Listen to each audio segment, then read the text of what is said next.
Hey everybody, I hope you're doing okay today. I'm having a great day. I'm home. Ah, there goes the cuckoo clock. It must be time to start. Oh, and there's Rosie. Hey Rosie. Rosie's giving us a little bit of love too. My shirt today says rescued. My favorite breed.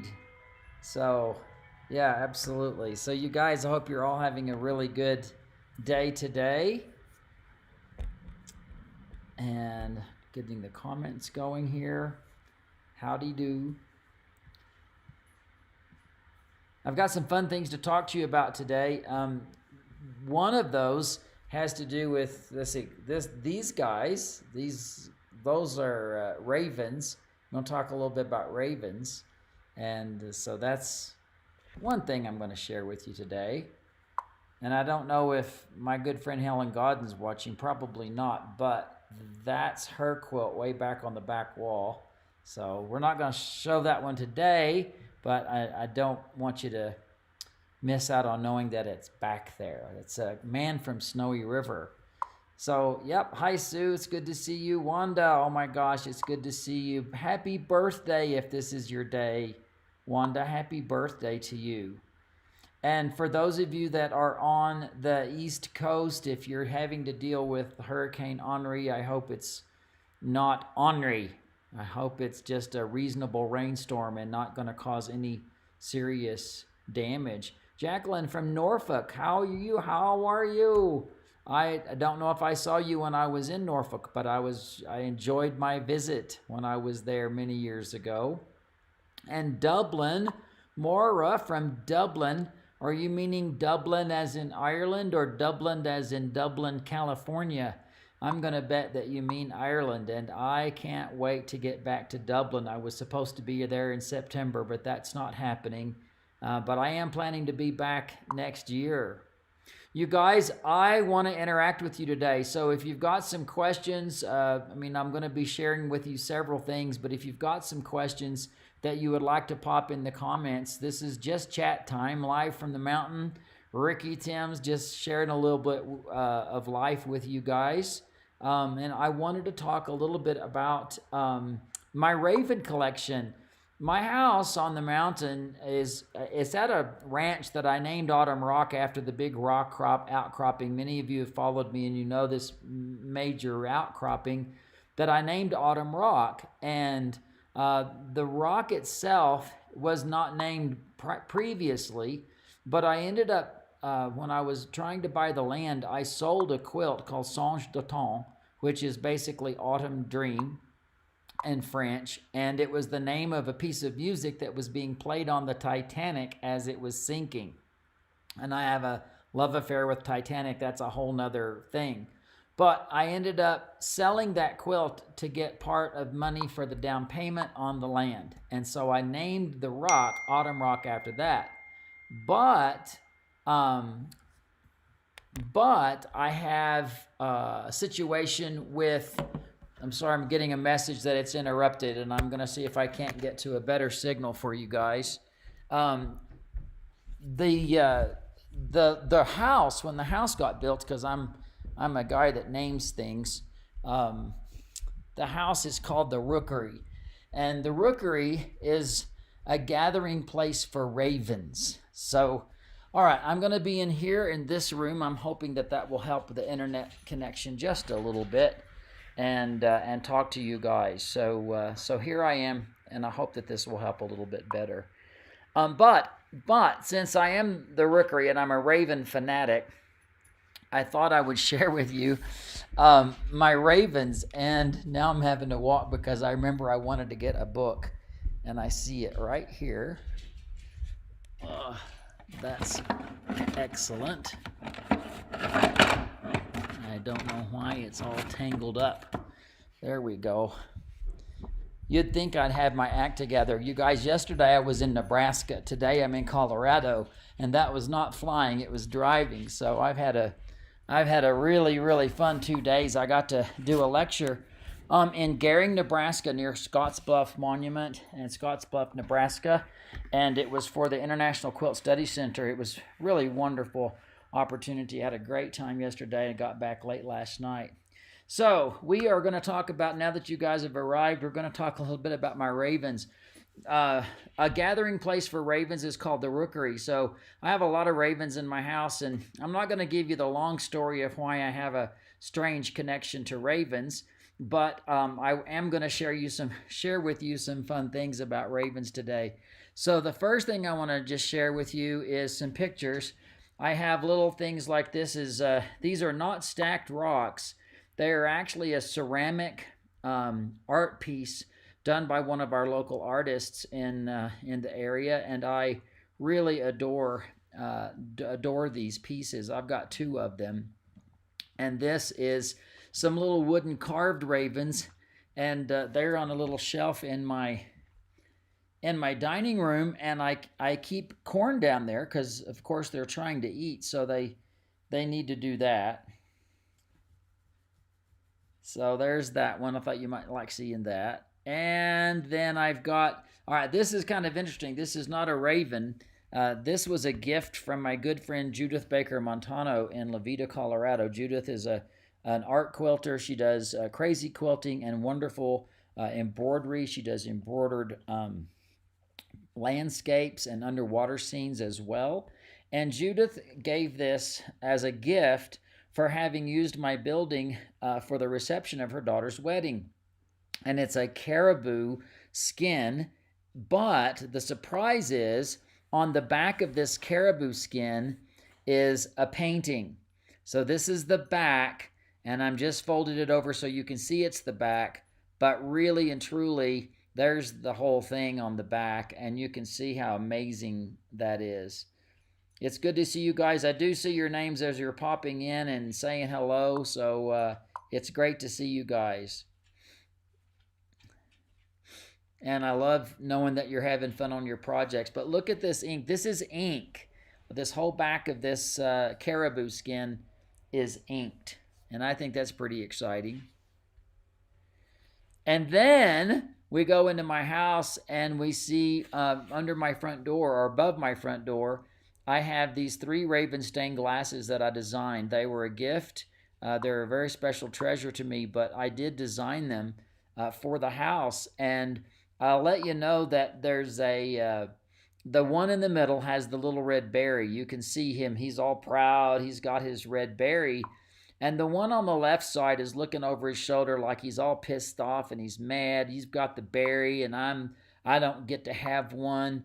And the raven on the right is all perched and kind of anxious to go in. If you drop it, it's going to be mine. You better keep your eye on it because I'll get it if you don't, if you lose it. So that's my stained glass windows that are above. And then I have, surprise, surprise, surprise, I've got raven quilts in my house, and I thought you might like to see these. So get ready for this. This is a little miniature. This is done by Dana Lynch. Dana was a dear friend of mine, a wonderful student, and those of you that knew Dana know just that she was a gem. She was special, and Dana passed away in 2019 from a battle that she had had with cancer, and I was so honored that she gifted me this quilt so many years ago, and I keep it in one of the bedrooms in the house for the guests to enjoy. And so this is my little raven quilt from Dana Lynch. It's applique. It's got some, you can see the stitches on it, and you can see the quilting. This is probably, I'm going to say it's about 10 inches wide by maybe 12 to 13 inches tall. So it's small. It's about the size of a regular piece of paper, but I like it. It fits really well. And it's easy to put small things up. You know, sometimes the bigger the quilt, the harder it is to keep them out on display because our wall space goes away. And now I want to show you this one. This is over my dining room table in my dining room. These are 2 quilts. Yes, they are quilts. They are framed. They're behind glass. They are made by Judy Alborn, and Judy is she does wonderful portraits like this. Now Judy was featured as a guest on thequiltshow.com. So those of you that that are members of the Quilt Show, and if you're not a member of the Quilt Show, we would encourage you to join. Those of you that are members of the Quilt Show, you can go search for Judy Alborn, Alborn, Alborn, Judy Alborn, and watch her show. But I commissioned her, and the thing I want to tell you about this is that when I commissioned it, I asked for one of the ravens to be holding a key and the other raven to be holding a lock. So they needed to work together. Each had something the other one needed. If the lock was locked, the other one had the key, or if somebody needed to lock something, the key needed a lock. So they worked together. But whenever Judy brought these out to the house and unveiled them, there was the key and there was a watch and a pocket watch. And you have to look at this really carefully, because I said, Judy, did I talk to you about my new tattoo? And she said, no. What do you mean new tattoo? I said, well, I've been wanting to get a new tattoo and I've already drawn it and designed it. And I didn't talk to you about it. And she said, no. She says, but I hope you're not upset. I chose the watch because the lock, I had a little padlock. It looked like it was holding a purse, and it just didn't make any sense. So I chose the watch, and I says, I can't believe you chose the watch and you didn't talk to me about my tattoo. Oh, thank you so much for doing the quilt show. Thank you for adding the links, you guys. If you're looking at the links, you're seeing the Judy Alborn show, Ahlborn. There we go, Ahlborn. I knew it was Alborn. Anyway, the crazy thing is, she said, no. I said, what? She said, what's your tattoo? I said, my tattoo is a raven holding a pocket watch, and it's almost midnight because time is running out. And her watch is almost midnight. And I was just gobsmacked to hear that story. And now, because you guys know that time is my life word, the key to life is time. So that is the pair of ravens that I have hanging over my dining room. And yes, these are quilts, and the beautiful stitching that's on this, it's just lovely. So I love it, love it, love it. And if you want to know more about Judy Alborn, follow the links and go watch that show. We would love to have you. So this is a quilt that it was a quilt that won first prize in Houston in the art miniature category. It's by Kat Laria. Kat is from Anchorage, Alaska. And after the show, I reached out to her to see if she was willing to sell this quilt, and she was. And it hangs on the wall. But I want you to look at the fabrics in this. I do think that fabrics make all the difference in the world. And if you look at these little bits of fabric, you see fabrics that have blue in them and purple in them and green in them and teal and even some red and even some orange if you look really close. And the thing about it is, I mean, when you look at anything that's black, it can be very iridescent. And isn't this so exciting because of those unique fabrics that are there? And of course, the quilting that's in the background is just stunning. So I love this little quilt, and I am very, very proud to own this. The next one that I'm going to show you, hang on to your horses for this one. This is a quilt from the Ukraine. From Ukraine, her name is Natasha Lashko, and Natalia is, she is amazing. This is all handmade, and this is not made with snippets of fabric. It's made with turned edges that are the size of spaghetti. This raven is absolutely stunning. I'm going to give you a chance to look at it for a second before I slip over to the detail and zoom in, but it is just beautiful. Her hand quilting, the needle turn Celtic designs, and all of these, again, these wonderful colors. We think, we see a black bird, so we must just use black. But again, there's blues, there's teals, there's purples. There are blacks and there's grays. But then again, even in the wings, you'll see these little bits of red popping through. Not just in the mouth, you'll find those extra colors popping in there. So I think this is a stunning quilt. I am really excited, and this one hangs in my studio. I get to look at this every day. And here, get ready, this is the detail, so that you can see that these are actually woven in and stitched down, but they are not raw edge. It is turned edges to create these little spaghetti shapes that are in this. Isn't that amazing? Just absolutely amazing. And then you get little teensy tiny French knots to make the specks in the eye. Just amazing. It is amazing. Yes, I see your comments. It is truly amazing. So that's my Raven collection, you guys. Not the whole thing, it's just a snippet of it. But how about story time? I've got a book. People often ask about the Raven, and I'm not going to give you the full story. But the Raven, while it is often an omen of bad tidings and death and stuff like that, because it's always and often seen around carrion, the raven in the Pacific Northwest and up into Alaska is associated with the creation story. And so I am a creative person, so I connect to the raven as being a creator.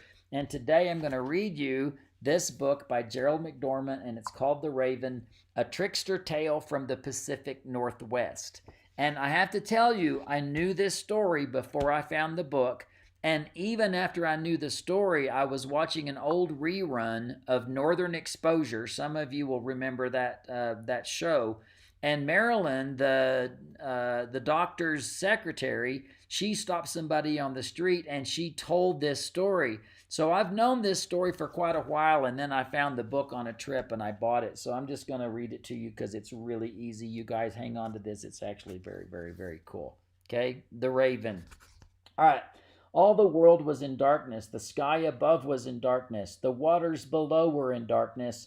Men and women lived in a dark and cold world. And so the raven, there he is. The raven flew across valleys, across mountains. He flew along rivers and over lakes. There was darkness all around. Then he saw a bit of light far away, and he flew and came closer to the light. The light was at the edge of the water. The light came from a house of the sky chief. It was shining.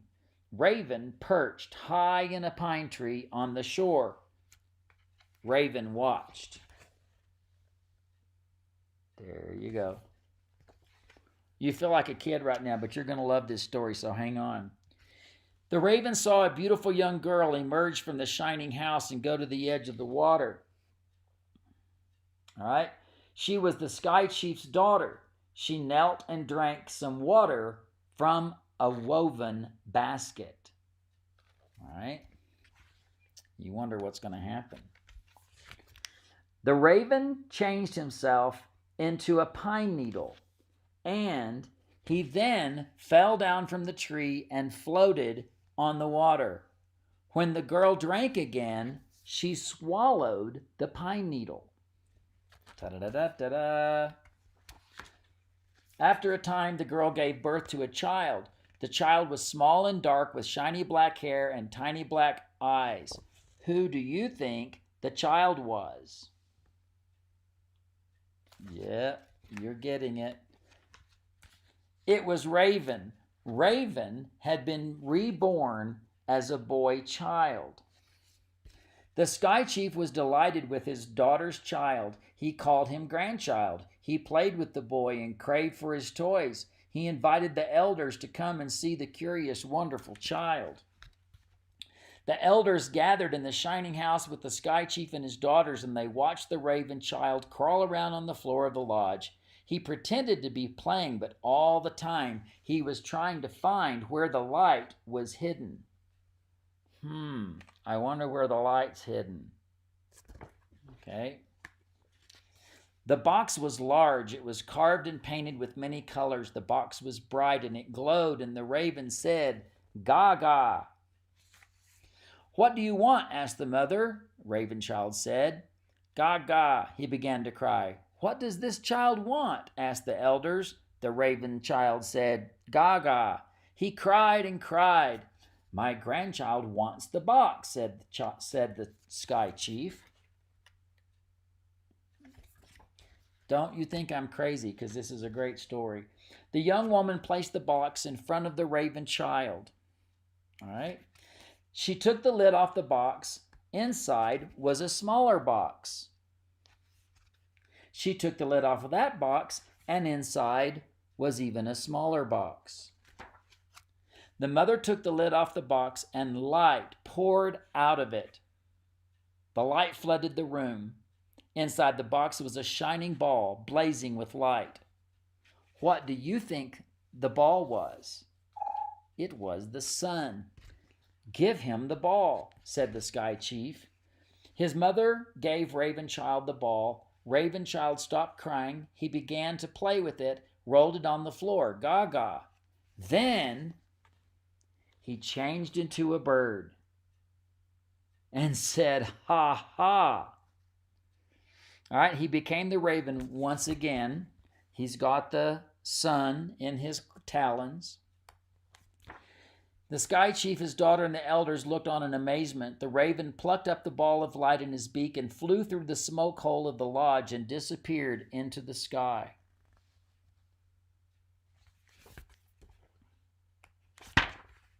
Raven flew over valleys and mountains, flew along the rivers and lakes. He threw the sun high into the sky, and there it has stayed. This is how Raven stole the sun and gave it to all the people. So the raven is associated in the lore with the creation story and the creation of sun. So I have a very, very big affinity for the raven because of his attachment to creation and because I love to be creative. And I know that many of you do too, all right? I know that was a little silly, but I really do have a wonderful affinity for ravens. And sometimes they're outside and they're making noise and I think they're laughing at me or talking to me or telling me stories. And I could go on for days. But I also want to now share with you a little bit of some blocks that I discovered. The blocks are antique blocks, and I took pictures because I wanted you to see them really good, and I know the camera can sometimes not be quite as good.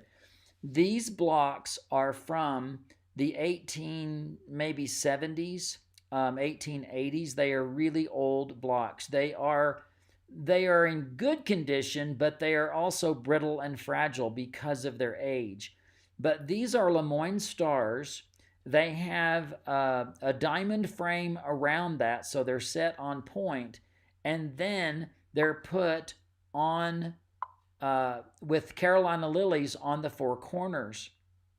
So I want to show you 3 of these blocks, and then I'm going to show you a quilt that I've designed that I hope that we can work on together. I'm hoping that this can be a 2022 project for you guys. So I love these. I wanted you to notice this. When you look at these blocks, let's take a moment to just look at the patchwork.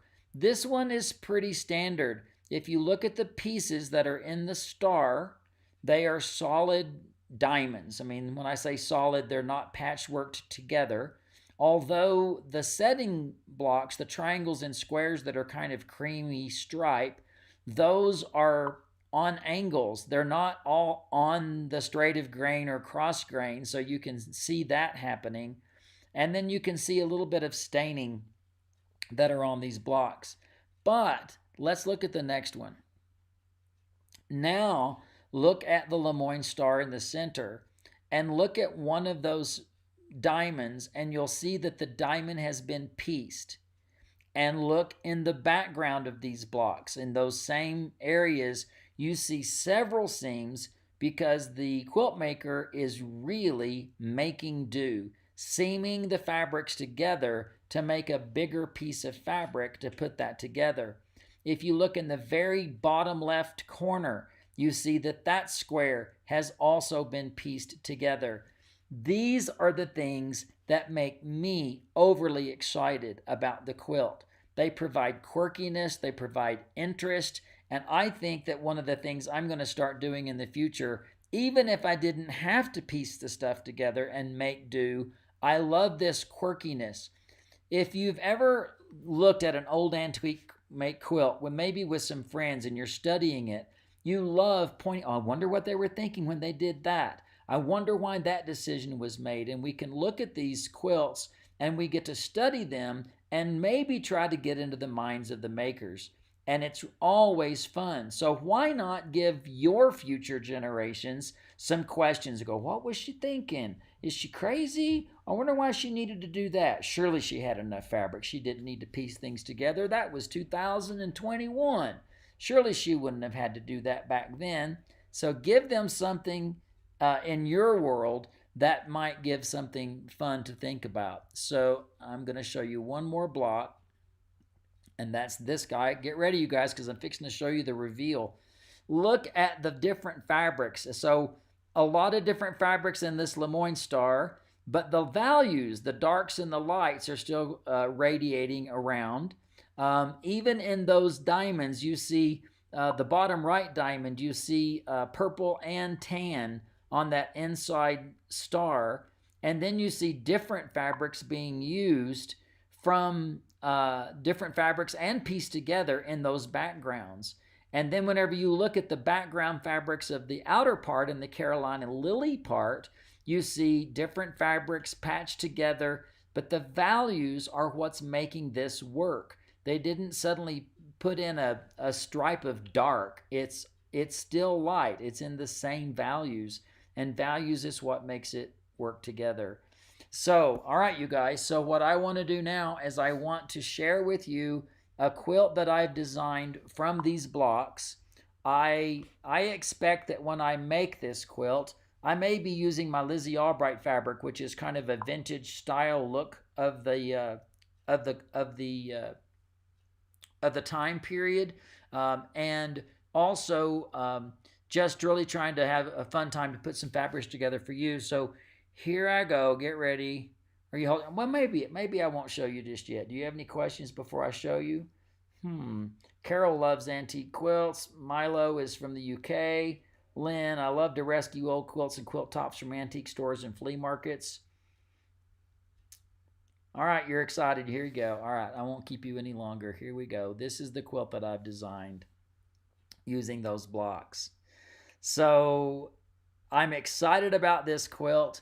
I know that I will probably still make a few more changes on this quilt as I move forward to do a pattern and to get this ready to be actually made by you guys. Stay tuned, stay posted with me. If you're not on my newsletter, definitely sign up for my newsletter at rickytims.com. So any comments? What do you think about this quilt? I'm always open to suggestions. You know, just because I've designed it doesn't mean that it cannot still have a change here or there.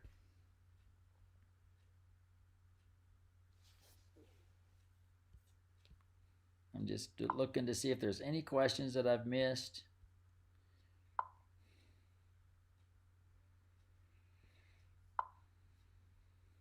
Isn't that great? It is big.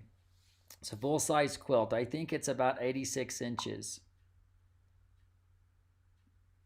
Hey, Cheryl, it's good to see you. Thank you. I think it's pretty exciting. One of the things that I like about this, if you look at the sashing, instead of just putting a regular sashing in, I put kind of an applique chain with little circles for the sashing.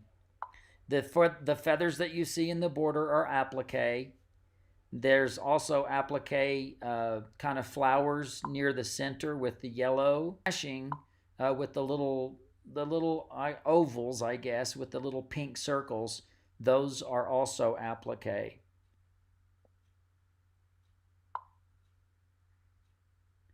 You know, Candy, Candy's asking how will you be able to learn about this quilt. I can't urge you enough to go to rickytims.com. It's on the bottom left of your screen, and sign up on the newsletter link.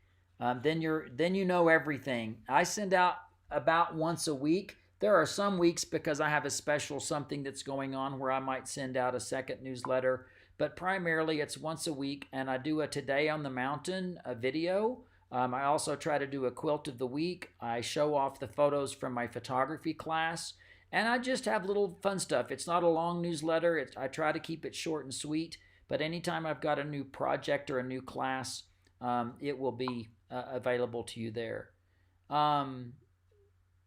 Different sizes of the same block, yep. And then Joe, will you include the antique blocks when you make it? Joe, I don't think I'm going to make this quilt with the antique blocks. And the reason is because I can tell how fragile the fabric is already. And if I'm going to make this into a quilt that I want to see and use and hang or show, I really don't feel like I can use these fabrics. I think they're starting to shatter. They're not in the world's best. They're in good condition, but I think if they were in a quilt and trying to be stitched together, I think it's just too brittle and too fragile. I thought about it. I thought how wonderful to see a quilt, to get these blocks actually in a quilt so that they could be honored and used that way. But I think I'm going to have to honor these blocks by duplicating them and making this quilt in a tribute to the blocks that I've got. I am probably at this point more likely to, I don't know, frame them or do something else with those blocks. So you guys, that's the quilt. I wanted you to see it. I hope that you like it. Also, can I just let you know a couple things that I want you to be aware of?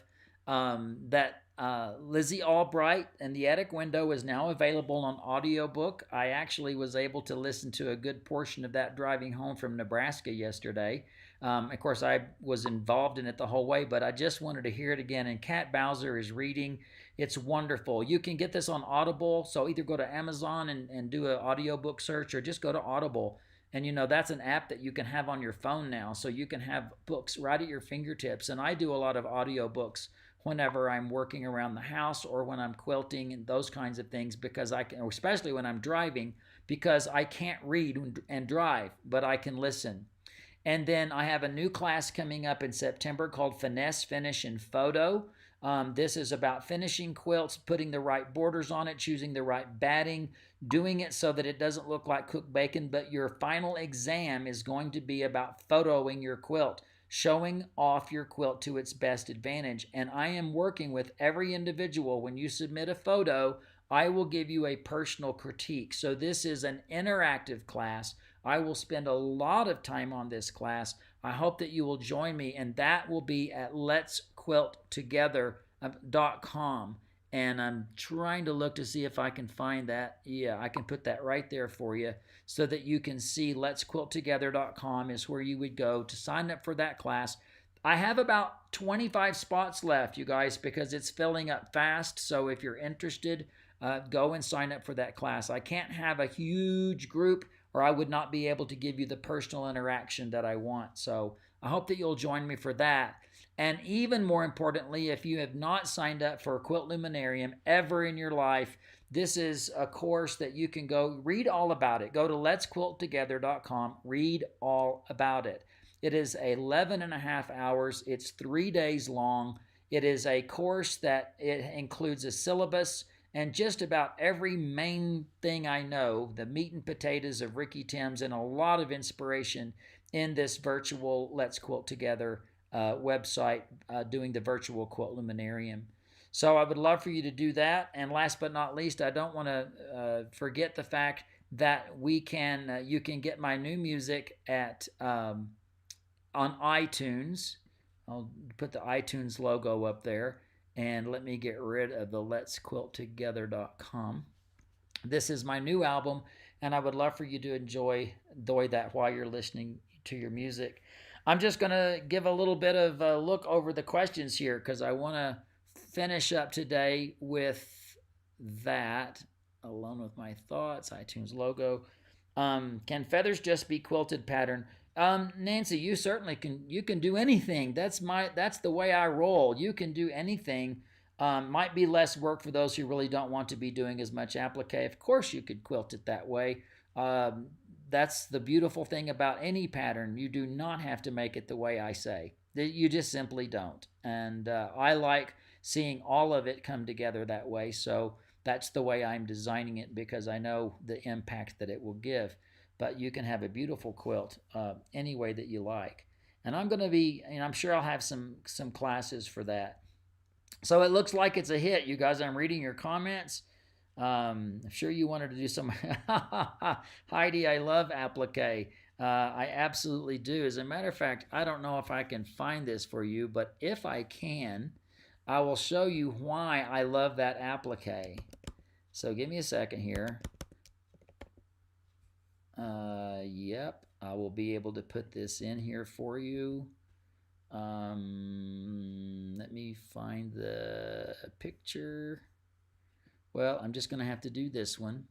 I'll show you why I love this applique, because this is a quilt called Dad's Lone Star, and you can see in this quilt, this is a pattern that I have, but you can see how the applique sings, and if that was just quilted, it wouldn't have the same impact. That doesn't mean I don't want you to not, do what you want to do.